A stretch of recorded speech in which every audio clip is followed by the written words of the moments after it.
Bonjour chers amis, c'est Cyril de Lille. OVNI, les signes dans le ciel, voilà le sujet d'aujourd'hui.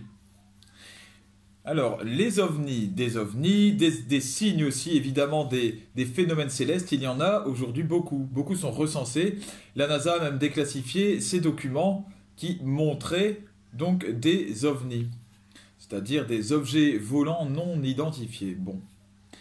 Alors, je vais partir d'une parole de la Bible. Dans Saint Luc, au chapitre 21, au verset 11, il est dit « Il y aura de terribles tremblements de terre, et, en divers lieux, des famines et des épidémies. Il y aura aussi des phénomènes effrayants et des signes impressionnants venant du ciel. » Voilà ce qu'il est dit. La multiplication d'apparitions d'ovnis et de phénomènes célestes surnaturels, comme ces lumières apparues dans le ciel de Gaza. Regardez donc, si vous voulez voir ça, la vidéo que je place en lien dans la description, eh bien, vont dans ce sens, dans le sens de ce qui était annoncé dans la Bible, les signes impressionnants venant du ciel.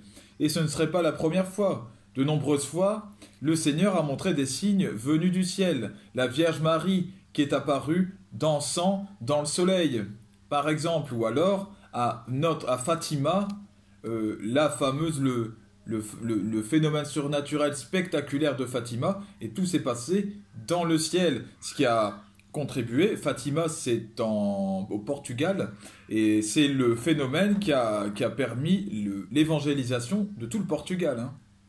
Voilà. Alors, comme je le disais, la NASA a déclassifié des documents qui attestaient de l'existence de ces ovnis. Donc, aujourd'hui, ce n'est plus vraiment un sujet de discussion.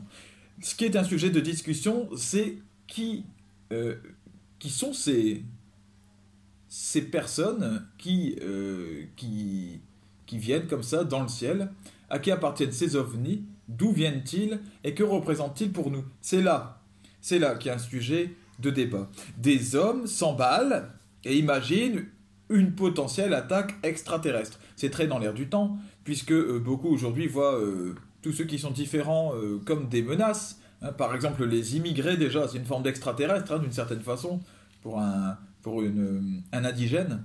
Et donc, eh bien, ceux qui refusent cela ont encore plus de chances d'avoir peur d'une potentielle civilisation qui viendrait d'une autre planète. Bon. Ces phénomènes sont vus comme des menaces et donc créent la peur chez ces personnes. On est vraiment dans la peur. Alors maintenant, voilà. Est-ce que ce sont des menaces? Il n'y a rien ne permet de dire que ce sont des menaces. Il n'y a jamais eu d'attaque, il n'y a jamais eu quoi que ce soit. Est-ce que ce sont vraiment des vaisseaux avec des personnes qui viennent d'une autre planète venir visiter? On n'en sait rien du tout. Rien du tout. Est-ce que ce sont des extraterrestres? On n'a trouvé aucun scientifique n'a trouvé de planète, d'autres planètes que la Terre, qui abritait une civilisation, une vie de personnes. Donc, ce sont simplement les signes annoncés.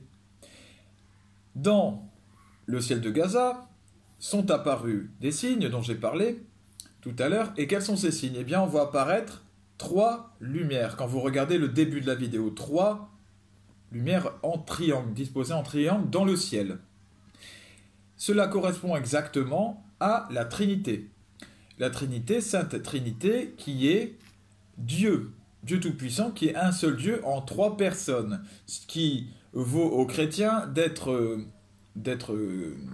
accusés d'être des associateurs, des polythéistes, donc des gens qui croient en plusieurs divinités, par les musulmans.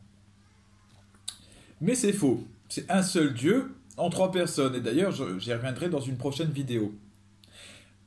Ces signes dans le ciel ne sont que donc la manifestation de Dieu.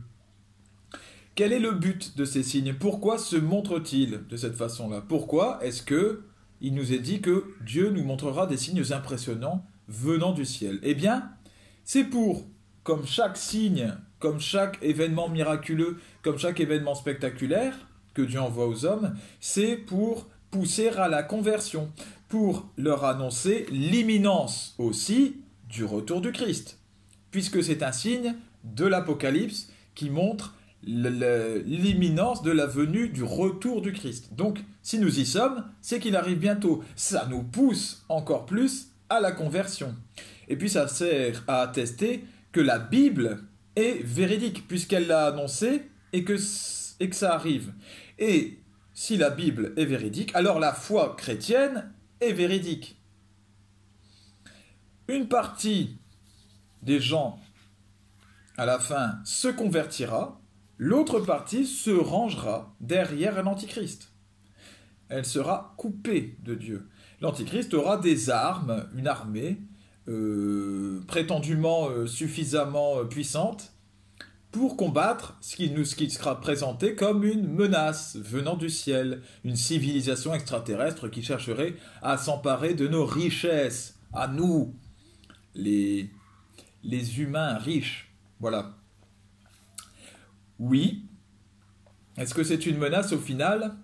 C'est une menace, c'est signé dans le ciel, pour les enfants du diable, pour ceux qui ne veulent pas du retour du Christ, pour ceux qui voudraient garder leur richesse pour eux, pour ceux qui voudraient continuer à vivre selon les valeurs du monde dans lequel ils sont engoncés. C'est une menace pour eux, tout comme l'œil de Dieu était une menace pour Caïn qui avait tué son frère Abel dans l'Ancien Testament. Il avait commis le premier crime de l'histoire en assassinant son frère et il ne supportait pas le regard de Dieu qu'il sentait toujours sur lui. Si bien qu'il a passé le reste de sa vie à chercher à y échapper à ce regard, jusqu'à se faire enterrer vivant.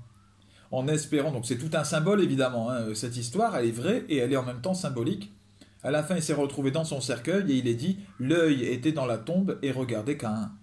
Voilà, donc il ne pouvait pas échapper au regard de Dieu.